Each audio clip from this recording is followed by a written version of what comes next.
बोल गया वाकई तू मेरा बंदा है और मैं तेरा खुदा, तू मेरा बंदा मैं तेरा रब। लेकिन अल्लाह मुस्कुरा दिया, उसके ये गुफ्तगू सुनकर मुस्कुरा दिया, जबकि इस आदमी को बर्बाद कर देना चाहिए था, हलाक कर देना चाहिए था। फिरौन ने इससे भी ज्यादा खतरनाक जुमले बोले थे, फिरौन ने इससे भी ज्यादा खतरनाक जुमले बोले थे। क्या कहता था वो? फिरौन इससे ज्यादा खतरनाक जुमले नहीं, ये फिरौन से भी ज्यादा खतरनाक जुमले ये बोला। फिरौन इससे ज्यादा खतरनाक जुमले नहीं बोलता था, फिरौन लोगों से कहता था अना रब्बुकुमुल आला, मैं तुम्हारा रब हूं। फिरौन ने सिर्फ इतना कहा मैं तुम्हारा रब हूं, लेकिन अल्लाह से नहीं कहता था अल्लाह मैं तेरा भी रब हूं। वो अल्लाह से नहीं कहता था, फिरौन सिर्फ इतना कहता था लोगों मैं तुम्हारा रब हूं, तुम मुझे अपना रब मानो। लेकिन रात में जब वो सोता था और रात में जब वो उठता था तो दुआ मांगता था अल्लाह ही से, अल्लाह मुझे लोगों की नजरों में इज्जत वाला बनना था, इसलिए मैं लोगों से कहता हूं कि मैं तुम्हारा रब हूं, लेकिन मेरा रब तो तू ही है। रात में वो अल्लाह ही को पुकारता था, लेकिन लोगों से कहता था कि तुम अपना रब मुझे मानो, कोई अल्लाह नहीं है, मैं तुम्हारा रब हूं, अना रब्बुकुमुल आला। फिरौन ने सिर्फ इतना कहा अना रब्बुकुमुल आला, मैं तुम्हारा रब हूं। अल्लाह ने फिरौन को कैसे बर्बाद किया, कैसे बर्बाद किया? दरियाए नील के अंदर उसको गर्क कर दिया, डुबो दिया। जब उसकी लाश तैरने लगी तो उसकी लाश को निकाल कर समंदर में बाहर फेंक दिया। लोगों ने उसकी लाश को दोबारा समंदर में फेंक कर बहाना चाहा कि समंदर में बह जाए, लेकिन जब फिरौन की लाश को समंदर में डाला गया, समंदर ने उस लाश को निकाल कर बाहर फेंक दिया। उसकी लाश को जमीन में दफनाने की कोशिश की गई, जमीन ने भी फिरौन की लाश को एक्सेप्ट नहीं किया, जमीन ने भी फिरौन की लाश को निकाल कर बाहर फेंक दिया। अल्लाह ताला ने कहा था कि हम फिरौन की लाश की हिफाजत करेंगे, उसको लोगों के लिए निशाने इबरत बनाएंगे। आज भी फिरौन की लाश लोगों के लिए निशाने इबरत बनी हुई है। मेरे भाइयों, फिरौन को अल्लाह ने तबाह बर्बाद कर दिया और आज भी फिरौन की लाश निशाने इबरत बनी हुई है। लेकिन फिरौन से भी ज्यादा खतरनाक जुमले बोलने वाला यह आदमी जिसने कहा अल्लाह वाकई तू मेरा बंदा और मैं तेरा खुदा, वाकई तू मेरा बंदा मैं तेरा रब। अल्लाह ने इस आदमी को न कोई सजा दी है, न इसको अज़ाब दिया है, न इसको गुनाह दिया है, बल्कि मुस्कुराया और इसको माफ कर दिया है, इसलिए कि दोनों में फर्क है। फिरौन जब लोगों से कहता था मैं तुम्हारा रब हूं तो वो जानबूझकर कहता था, और इस आदमी ने जो कहा वाकई तू मेरा बंदा मैं तेरा खुदा, तो ये हमदन नहीं कहा, कसदन नहीं कहा, उसके दिल में ये नियत ही नहीं थी कि मैं अल्लाह को अपना बंदा कहूं, बल्कि मारे खुशी के वो समझ नहीं पा रहा है कि उसके मुंह से क्या निकल रहा है। मारे खुशी के कह गया तू मेरा बंदा मैं तेरा खुदा मैं तेरा रब, उल्टे जुमले, हालांकि कहना वो ये चाह रहा था, उसके दिल में नीयत ये थी कि वाकई तू मेरा रब है मैं तेरा बंदा, वाकई तू मेरा रब है मैं तेरा बंदा, लेकिन मारे खुशी के उसकी जबान से निकल गया वाकई तू मेरा बंदा है और मैं तेरा रब। तो अल्लाह जानता है, फरमाया इसके दिल में मुझे बंदा मानने की नीयत नहीं थी, मैं दिलों के हाल को जानता हूं, ये दिल से मुझे रब मानता है, हाँ धोखे से उसकी जबान से निकल गया है, जानबूझकर नहीं, अल्लाह ने माफ कर दिया है। अगर यही बात जानबूझकर कह दी जाए तो अब ये बताइए यहाँ जलसा हो रहा है और हम जानबूझकर शोर कर रहे हैं तो आमदन हंगामा कर रहे हैं, फिर कसदन लोग ढूंढा रहे हैं, उलमा आपको मना कर रहे हैं भाई शोर मत कर, कमाल शोर कर रहे हैं, फिर सोचिए आमदन और कसदन है या नहीं। हमें समझना पड़ेगा कि अमले साले क्या है। इतनी सी बात सोचिएगा, इतनी सी बात, एक आदमी को अल्लाह ताला कयामत के दिन बुलाएगा, पूछेगा ए मेरे बंदे बता तूने मेरी राह में क्या किया है, मैंने तो तुझे पूरी जिंदगी दी, तूने क्या किया। वो हंसते हुए आएगा और कहेगा अल्लाह तुझे नहीं मालूम। अल्लाह कहेगा मैं तो सब जानता हूं, लेकिन तेरे मुंह से सुनना, बोल तूने मेरी दी हुई जिंदगी के साथ क्या किया। कहेगा अल्लाह मैंने तेरी जिंदगी को तेरी राह में लुटा दिया, मैं फला फला जंग में गया, लड़ा, कई काफिरों को मारा और फिर मैं मारा गया, काफिरों की तलवार मेरी गर्दन पर लगी और मैं कट गया, तेरी राह में मैं कत्ल किया गया। अल्लाह कहेगा ए फरिश्तों ये झूठ बोल रहा है, आए फरिश्तों ये झूठ बोल रहा है, इसको पकड़ो और इसको जहन्नम के अंदर डाल दो। अब बहस देखिए, बहस। वो आदमी आए, कहेगा अल्लाह मैं झूठ बोल रहा हूं, हाय अल्लाह क्या मैंने अपने घर और मकान को नहीं छोड़ा था, क्या मैंने अपने बीवी बच्चों को नहीं छोड़ा था, क्या मैंने अपनी बिल्डिंग, अपनी प्रॉपर्टी और जमीन और जायदाद को नहीं छोड़ा था, क्या मैं मैदान जंग में नहीं गया था, क्या मैं तलवार नहीं चलाया था, क्या मैं कई काफिरों को मारा न था, क्या काफिरों की तलवार मेरी गर्दन पर नहीं चली थी, क्या मैं उस जंग में मारा नहीं गया। अब सुनो, इसके जवाब में अल्लाह क्या कहेगा, इसके जवाब में अल्लाह क्या कहेगा, आए मेरे बंदे ये सच है, आए मेरे बंदे ये सच है कि तू अपने घर से निकला, ये भी सच है कि अपने बीवी बच्चों को छोड़ा, ये भी सच है कि अपनी जमीन और जायदाद को छोड़ा, अपनी प्रॉपर्टी को छोड़ा, ये सच है, जमीन और जायदाद छोड़कर जंग करने गया सच है, मैदान जंग में पहुंचा ये भी सच है। आए मेरे बंदे यहां तक सच है कि तू मैदान जंग में लड़ा और कई काफिरों को मारा, ये भी सच है। वो कहेगा अल्लाह फिर मैं भी तो मारा गया, अल्लाह कहेगा ये भी सच है कि काफिरों की तलवार तेरी गर्दन पर लगी और तू मारा गया, ये भी सच है। हाँ तू मारा गया ये सच है, लेकिन मेरी राह में मारा गया ये सच नहीं है। आए मेरे बंदे तू मेरी राह में कहाँ मारा गया है, तू जब जंग में लड़ रहा था तो तेरे दिल में ये ख्याल आया था कि मैं लड़ूंगा तो लोग मुझे बहुत बड़ा बहादुर कहेंगे, तू सबों को चीरते हुए काफिरों को मारने घुस गया और लड़ रहा था, तलवार चला रहा था, तेरे दिल में ये नीयत थी कि लोग मुझे बहुत बड़ा बहादुर कहें, बहुत बड़ा जंग लड़ने वाला कहें। अरे मेरे बंदे दुनिया में तू जो चाहता था, तेरे दिल में जो ख्याल आया था, तू जो इज्जत चाहता था वो तो तुझे मिल चुकी, तू जो बहादुरी का टाइटल चाहता था वो तुझे मिल चुका।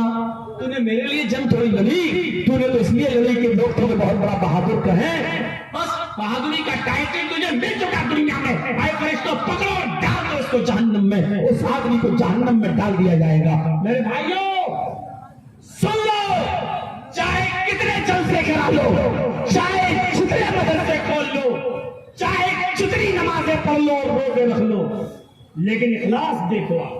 उस आदमी ने बीवी छोड़ी, बच्चे छोड़े, बीवी और बच्चों से दूर रहने की तकलीफ क्या होती है ये उन लोगों से पूछो जो तो या तो सऊदी में है या दुबई में है या अपने बीवी और बच्चों को छोड़कर बाहर काम कर रहे हैं या जो जेलों की सलाखों में है। बल्कि जेल की सलाखों वालों से ज्यादा दर्द कोई नहीं समझ सकता, क्योंकि जो सऊदी में है, जो दुबई में है, जो बंबई और दिल्ली में है, वो तो कम से कम रोजाना फोन से बात कर लेंगे, वीडियो कॉल करके अपने हालात बता देंगे। लेकिन जेल में रहने वाले लोगों को तो न तो फोन अलाउ होता है, न मोबाइल अलाउ होता है, न वीडियो कॉल अलाउ होता है, न उनको मोबाइल दिया जाता है। उनसे पूछो कि बीवी और बच्चों से दूर रहने की तकलीफ, माँ बाप से दूर रहने की तकलीफ क्या होती है। जहां ये दुआएं हुई कि अल्लाह जगजीत साहब की रिहाई का इंतजाम फरमा, अल्लाह अपने इस बंदे पर रहमो करम फरमा। मैं ऐसे मौलवियों को भी जानता हूं जिन्होंने ये दुआ की कि अल्लाह इनको कुछ दिन और जेल में रहने दे ताकि मेरी रोजी रोटी चल रही है वो चलती रहे। मैं ऐसे मौलवियों को भी जानता और मेरे पास उसके प्रूफ हैं। मैं ऐसे मौलवियों को भी जानता हूं कि मेरी गैर मौजूदगी में, जो कभी मेरी मौजूदगी में जिनकी शक्लें नहीं दिखती थी, वो मेरी गैर मौजूदगी में बरसाती मेढक की तरह निकलने लगे, और जो हमारे बहुत नजदीक होने के बावजूद भी मेरे भाइयों हमारी शक्ल देखने के लिए हमसे मिलने तक नहीं आ सके। मेरे प्यारे साथियों, तसव्वुर करो कि केरल से लोग मिलने आए, कश्मीर से मिलने आए, हमसे मिलने के लिए लोग दिल्ली से आए, हमसे मिलने के लिए लोग झारखंड से आए, बिहार से आए, बंगाल से सबसे ज्यादा आए, यूपी के चप्पे चप्पे से लोग आए, उड़ीसा से मिलने आए, मेरे पास कर्नाटक से लोग मिलने आए, आंध्र प्रदेश से लोग मिलने आए, हमसे मिलने आए यहां से लोग। और कोई शख्स 3 किलोमीटर 5 किलोमीटर की दूरी पर हमारी जेल से रहकर हमसे मिलने ना आ सका हो। मेरे भाइयों, तसव्वुर करो, ऐसे लोगों को भी मैं जानता हूं और ऐसे लोगों को भी मैं जानता हूं जिन्होंने बाकायदा दुआएं की हैं, अल्लाह 6 महीना और 1 साल और उनको जेल की सलाह में रहने दे, ताकि हमारी कम से कम रोजी रोटी हो जाए, हमारी कम से कम दुकान चल रही है तो चलने दो। हाय, ये कौम किस हद तक गिर चुकी है और जा चुकी है। मुझे जब पता चला और जब मुझे दिखाया गया तो मैंने उनसे कहा कोई बात नहीं, चमारों की बद्दुआओं से भैंसें नहीं मरा करती हैं। बात नहीं, अल्लाह भी वही दुआ कबूल करता है जो कबूल करने के लायक हो। दुआ करने का हक है सबको, लेकिन सुनने का हक अल्लाह का है, वो वही सुनेगा जो जिसको वो चाहेगा। चाहे वो इब्राहिम अलैहिस्सलाम को 85 साल तक बेटा न हो, चाहे वो जकरिया को भरी जवानी में औलाद न दे और बुढ़ापे में जब बाल सफेद हो गए हो तब अल्लाह ताला उनको बेटा दे। ये तो अल्लाह की कुदरत है। इतनी सी बात, बीवी छोड़ी बच्चे छोड़े, बीवी बच्चों को छोड़ के कोई आदमी मैदान जंग में चला जाए, कितनी बड़ी बात है। उसने बीवी भी छोड़ी, बच्चे भी छोड़े, माँ बाप भी छोड़े, घर भी छोड़ा, मकान भी छोड़ा, फिर खेती छोड़ी, जमीन छोड़ी, जायदाद छोड़ी, फैक्ट्री छोड़ी, सब कुछ छोड़ा और मैदान जंग में गया लड़ा। कई काफिरों को उसने मारा भी, कई काफिरों को मारा भी और मारते मारते खुद मर भी गया, कत्ल भी कर दिया गया। लेकिन इस कत्ल करने के, इस कत्ल होने के बावजूद जहन्नम में जा रहा है। गौर करो मेरे साथियों, गौर करो, इबादत की रूह को समझने की कोशिश करो, अमल को समझने की कोशिश करो, इखलास को समझने की कोशिश करो, अमल साले को समझने की कोशिश करो। बीवी छोड़ी, बच्चे छोड़े, माँ बाप छोड़े, जमीन छोड़ी, जायदाद छोड़ा, घर मकान छोड़ा, जंग में गया, कई काफिरों को मारा और फिर खुद मारा भी गया, सब कुछ हुआ, अपनी जिंदगी बीते बैठा। लेकिन इस सबके बावजूद वो कहा जा रहा है, जहन्नम के अंदर घसीटते हुए उसको लेके जाया जा रहा है। उसूल उसका क्या है? बीवी बच्चों को छोड़ने वाला, माँ बाप को छोड़ने वाला, घर मकान छोड़ने वाला, जमीन और जायदाद छोड़ने वाला, सब कुछ छोड़ने वाला, यहाँ तक कि अपनी शान तक को निछावर करने वाला कहा जा रहा है जहन्नम में। उसूल क्या है? उसूल यह है कि जंग तो लड़ा है, जिहाद तो किया है, लेकिन नीयत ये थी कि लोग मुझे बहुत बड़ा बहादुर कहें। अभी तक हुआ नहीं है काम?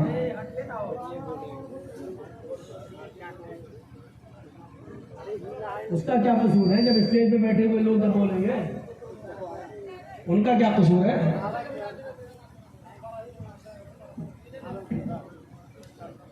स्टेज पे बैठेंगे और स्टेज पे बैठ के पूछेंगे, सवाल जवाब करेंगे। जाओ भाई, बहुत खर्चा हुआ है इस इजलास में, ताउन कर दो भाई, हमारी भी बात रख लो, जो दे चुके हो तो और दे दो थोड़ा सा। जब इतनी मोहब्बत करते हो तो इतनी मोहब्बत और कर दो। 10 ही रुपए दो मेरे कहने से, लेकिन दो चलो। अब देखते हैं मेरे कहने का कितना असर होता है। वाकई जलसों में खर्चा तो होता ही है, इसमें कोई शक नहीं। ताउन करिए, आप ही लोगों के ताउन से ये सब मामले हल होते हैं। मेरे भाई दीजिए, दीजिए, आप लोग दीजिए, मजीद दे दीजिए। अभी तक हमने नहीं कहा, तब हमने कह दिया है, थोड़ा सा और बढ़ चढ़ के हिस्सा ले लीजिए। अल्लाह ताला आपको इसका अजर अजीम अता फरमाएगा। और नियत में सुन ही चुके हो, अब इस नियत से दो कि अल्लाह रब्बुल आलमीन हमें इसका अजर अजीम अता फरमाए, जो कुछ भी हो अल्लाह में बरकत अता फरमाए। अब इस नियत से देख रहे हैं इतनी सी बात पर जहन्नम में जा रहा है, जबकि उससे बड़ी कुर्बानी कोई दी। आप तो अभी 1 महीने 1.5 महीने के बाद बकरे की कुर्बानी दे देंगे, हैं? किसी बड़े जानवर की कुर्बानी दे देंगे, 7 लोग उसमें हिस्सा लगा लेंगे। आप जानवर, इसने तो बीवी की कुर्बानी दी, बच्चों की कुर्बानी दी, माँ बाप की कुर्बानी दी, भाई बहनों की कुर्बानी दी, चल दिया, घर मकान छोड़ दिया, जमीन जायदाद छोड़ दी, खेती बाड़ी छोड़ दी, फील्ड छोड़ दी, फैक्ट्री छोड़ दी, मैदान जंग में चला गया, लड़ा, कई काफिरों को मारा, उनको जहन्नम में पहुंचाया भी, लेकिन फिर काफिर की तलवार इसकी गर्दन पे चल गई और ये मर गया, ये शहीद हो गया, लेकिन इसके बावजूद जहन्नम में जा रहा। क्यों? सिर्फ इतनी सी बात पर कि इसने ये नहीं सोचा था कि इस पर सवाब मिले, बल्कि ये कहा था काश लोग मुझे बहुत बड़ा बहादुर कहें, देखो लोग मुझे कितना बड़ा लड़ने वाला कहें। इतनी सी बात पर जहन्नम में चला गया, यानी पूरा जिहाद बेकार, पूरा जिहाद बेकार। कोशिश करिए आप कोई भी इबादत करें, अगर वो इज्तिमाई नहीं है तो अकेले में करें, ज्यादा बेहतर है। मसलन दुआ, बेहतर है कि रात के अंदर तारीकी में रात में उठिए और वुजू बनाइए और रात के तकरीबन 2 बजे के बाद 3 बजे के बाद उठिए तो अच्छा। वुजू बनाइए, 2 रकात नमाज नफिल पढ़िए, 4 पढ़िए, 6 पढ़िए, जितनी इस्तिताअत हो उतनी पढ़िए, और उसके बाद में सजदे में तो सजदे में या वैसे हाथ उठाकर या हाथ छोड़कर जैसे चाहे आप दुआ मांगिए, अल्लाह रब्बुल आलमीन के सामने गिड़गिड़ाइए। वो दुआ आपकी जो कबूल होगी मेरे भाइयों, वो मौलवी जलजीज के हाथ उठाकर दुआ मांगने से और आपके आमीन आमीन कह देने से मसला हल नहीं हो जाएगा। उस दुआ में जो बरकत होगी वो इसमें नहीं, उस दुआ के अंदर जो तासीर होगी वो इस दुआ में नहीं। उस दुआ को कबूल करने के लिए अल्लाह 7वें आसमान से पहले आसमान पे आ जाता है, अर्श से उतरकर वो पहले आसमान पर आ जाता है और कहता है मेरा कोई बंदा जो मुझे पुकारे मैं उसकी पुकार को सुनूं, है मेरा कोई बंदा जो मुझे पुकारे मेरे सामने गिड़गिड़ाए मैं उसके रोने को सुनूं, मैं उसकी फरियाद सुनूं, मैं उसका दामन भरूं। मेरे भाइयों, ये दुआ होनी चाहिए। इखलास किसी का नाम है कि किसी को पता न चले और आप मांगिए अल्लाह से, गिड़गिड़ाइए अल्लाह से। मैं दिल्ली के उस मदरसे को आज भी जानता हूं और जब मैं दिल्ली जाता हूं तो उस मदरसे का एक चक्कर जरूर लगाता हूं, जिस मदरसे की बुनियाद एक बहुत बड़े आलिम दीन ने रखी थी, जिस मदरसे की बुनियाद एक बहुत बड़े आलिम दीन ने रखी थी, लेकिन उनका अमल आपको नहीं मालूम। उनका अमल क्या था? नौजवानों सुनो सुनो और रश्क करोगे आप, सुनो। आए अपने मोबाइल में मौलाना जर्जीज की सेल्फियां लेने वालों, अपने घरों पर आकर मौलाना की सेल्फियां लेकर अपने यार दोस्तों में शेयर करने वालों और ये जताने वालों कि देखो मैं मौलाना से मिलते आया हूं, देखो मौलाना साहब मेरी दुकान पे आए थे, देखो मौलाना साहब मेरे घर में आए थे।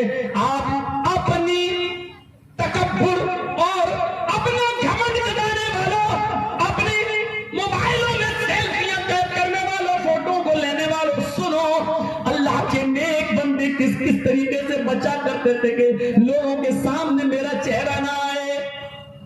मैं उनके बुजुर्ग के बेचारे मदरसा चला रहे हो, बुनियाद रखे हैं, और हाल उनका ये था कि जब रात होती थी ईशा की नमाज पढ़ने के बाद वो चुपके से अपने घर से निकलते थे।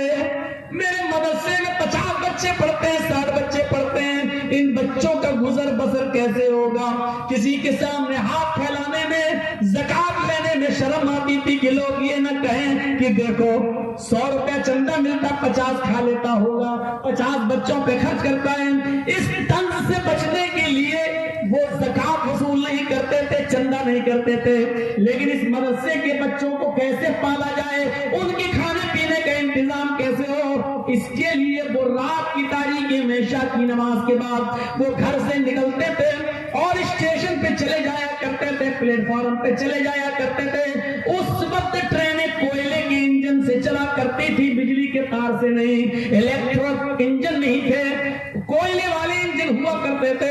मेरे भाइयों, उस वक्त वो स्टेशन पे जाया करते थे और कुलीगिरी का काम किया करते थे, लोगों का सामान उठाकर अपने सर पर लादते थे और उनको बाहर तक छोड़ने जाते थे। पूरी रात वो जो कमाते थे, सुबह होकर वो अपने मदरसे के बच्चों पर वो कमाई खर्च करते थे।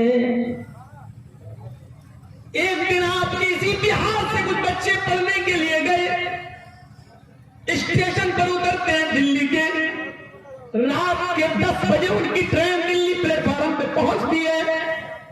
इन बच्चों की नजर एक लंबी दाढ़ी वाले बुजुर्ग के चेहरे पर पड़ती है जो कुली के ड्रेस में है। इन बच्चों ने उसको बूढ़ा समझकर और कुली समझकर आवाज दी और अपना आदमी, अपना भाई समझकर आवाज दी, हे बाबा इधर आओ, कुली हो, सामान उठाओगे? हाँ। लेके चलोगे? हाँ। क्या पैसे लोगे? बेटा कहाँ आए हो? अरे वो ये मदरसा है ना फला जगह, वहां हम पढ़ने के लिए जा रहे हैं, वहां में दाखिला लेना है। बेटा जो मर्जी हो दे देना। नहीं बाबा पैसे बताओ कितने लोगे? बच्चों तुम पढ़ने आए हो, कुरान पढ़ने आए हो, हदीस पढ़ने आए हो, जो मन में आए दे देना, ना हो कोई बात नहीं, जाओ बच्चों सामान। वो लड़के कहते नहीं पहले पैसे बताओ। उन्होंने कहा मैंने बेटा कह तो दिया, जो तुम्हारी मर्जी होगी दे देना, रख लेंगे। और ये कहते कहते उसने उन बच्चों का सामान अपने सर पर लाद लिया और लाद कर वो सामान जब पहुंचा बाहर प्लेटफॉर्म के बाहर, उन बच्चों को कहा कि लो यहां से बस मिल जाएगी, इतने नंबर की बस और फला जगह चले जाना। उन बच्चों ने पैसे निकाल कर उस बुजुर्ग की जेब में डालना चाहा। उस बुजुर्ग ने वो पैसा उन बच्चों के हाथ में थमाते हुए कहा, बेटा तुम लोग अल्लाह के नबी के मेहमान हो, कुरान सीखने आए हो, हदीस पढ़ने आए हो, क्या मुझे अल्लाह के रसूल के मेहमानों की इतनी भी खिदमत करने की तौफीक नहीं मिलनी चाहिए? मुझसे मुझे पैसा दोगे? क्या मुझे इतना भी सवाब लेने का हक नहीं है कि मैं फ्री में तुम्हारा सामान उठा दूं? तुम रसूलुल्लाह के मेहमान हो। और ये कहकर उनके पैसे वापस करके ये बुजुर्ग चल देता है कुली का काम करने। ये बिहार से जाने वाले बच्चे उस बुजुर्ग को देखते रहते हैं और उस वक्त तक अपना सामान नहीं उठाते हैं जब तक कि वो बुजुर्ग उनकी आंखों के सामने प्लेटफॉर्म से दूर नहीं हो जाता है, चला नहीं जाता है। मुझे मालूम है कि इस तकरीर के बाद भी सेल्फियां ली जाएंगी। ये सब बोलने के बावजूद भी बेशर्मी हमारी ढीठ पड़ चुकी है, वो छूटेगी नहीं। ऐसा दर्द भरा वाक़या सुनाने के बाद भी हमारे दिलों में ये बात उतरेगी और हमारे आंखों से आंसू बहेंगे, लेकिन तकरीर खत्म होते ही हम चिकने खड़े हैं। हम वही करेंगे जो हमारे बाप दादा करते चले आए हैं, नहीं मानेंगे हम तो वो इंसान ही नहीं, कुत्ते की वो दुम है जो 12 साल भी नल के पाइप में रखा जाए, उसके बाद निकालो तो टेढ़ी निकलेगी, वो सीधी नहीं हो सकती है। हम बिल्कुल उस दुम की तरह हो चुके हैं, हम टेढ़े ही रहेंगे, हम सुधरेंगे नहीं। मौलाना जर्जी साहब आप बिहार आओ ना आओ क्या फर्क पड़ता है? आप नहीं आएंगे दूसरे आएंगे। आपकी स्टाइल में तकरीरें करने वाले अब तो बेशुमार पैदा हो चुके हैं, हम उनसे भी काम ले लेंगे। हाँ लीजिए, हम शौक से कहते हैं कि अब हमें बख्शिए मेरे भाइयों, अब हम इतनी जिद बर्दाश्त नहीं कर पाएंगे।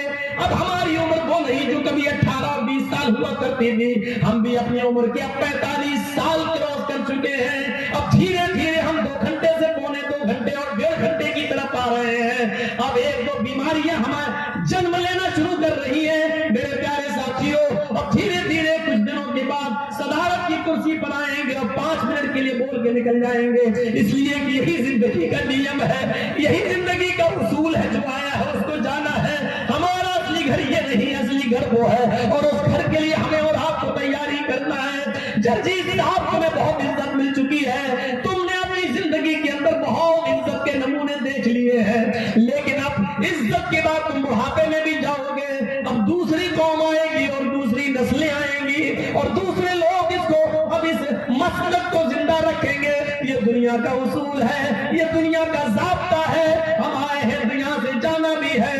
कुल्लु नफ्सिन ज़ाइक़तुल मौत, हर नफ्स को मौत का मजा चखना है। ऐनमा तकूनु युद्रिकुमुल मौत वलौ कुंतुम फी बुरूजिन मुशय्यदा, मौत तुम्हें उधर भी आ जाएगी जहां तुम जान छिपना चाहते हो, चाहे तुम बड़े बड़े जाओ, बड़े बड़े सुकूनों में छुप जाओ, जमीन के गहराइयों में चले जाओ मेरे भाइयों, बंकरों में छुप जाओ, कहीं भी चले जाओ, मौत तुम्हें उधर भी आ पकड़ेगी, मौत तुम्हें उधर भी आ पकड़ेगी। अंतरिक्ष में जाने वाला, चांद के बाद मरीख का सफर करने वाला, प्लाटो नाम के सैयारे पर सफर करने वाले का कनेक्शन जब दुनिया से टूट जाता है और जब वो आसमान से गिरता है तो पूरी दुनिया में उसके लिए दुआएं हो रही है मेरे भाइयों। आखिरकार वो फिजाओं में जाता है और गायब हो गया है, आज तक पता नहीं चला कि वो कहाँ है। तुम आसमान की बुलंदियों में चले जाओ, मौत तुम्हें उधर भी आ पकड़ेगी, तुम बंकरों में छिप जाओ, पूरे 10 साल तक छिपा रहा, अपने आप को बंकरों में छिपकर बचाया रहा, लेकिन देख लो एक दिन सद्दाम हुसैन भी किसी बंकर में पकड़ा ही जाता है और आखिरकार पकड़ा गया और फिर मुकदमा चला और तख्तेदार पे लटका दिया गया।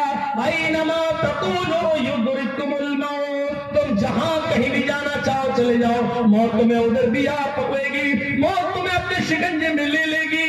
मेरे भाइयों उस आलिम को देखो जो रात में कुलीगिरी का काम कर रहा है, वो आंखों से ओझल हो गया और ये बच्चे बस पकड़ कर मदरसे चले आए। सुबह होकर इसी आलिम दीन को मदरसे में इंटरव्यू लेना था, 10 बजे जब ऑफिस खुलता है और बच्चे जब इंटरव्यू देने के लिए ऑफिस में कदम रखते हैं, इन बच्चों की नजर जब उस दाढ़ी वाली बुजुर्ग हस्ती पर पड़ती है तो पैरों के नीचे से जमीन पे लग जाती है। ये तो वो बुजुर्ग मौलाना है जो कल स्टेशन पर लाल रंग का कुर्ता पहनकर कुलीगिरी का काम करके हमारा सामान उठा रहा था और आज हमारा इंटरव्यू ले रहा है।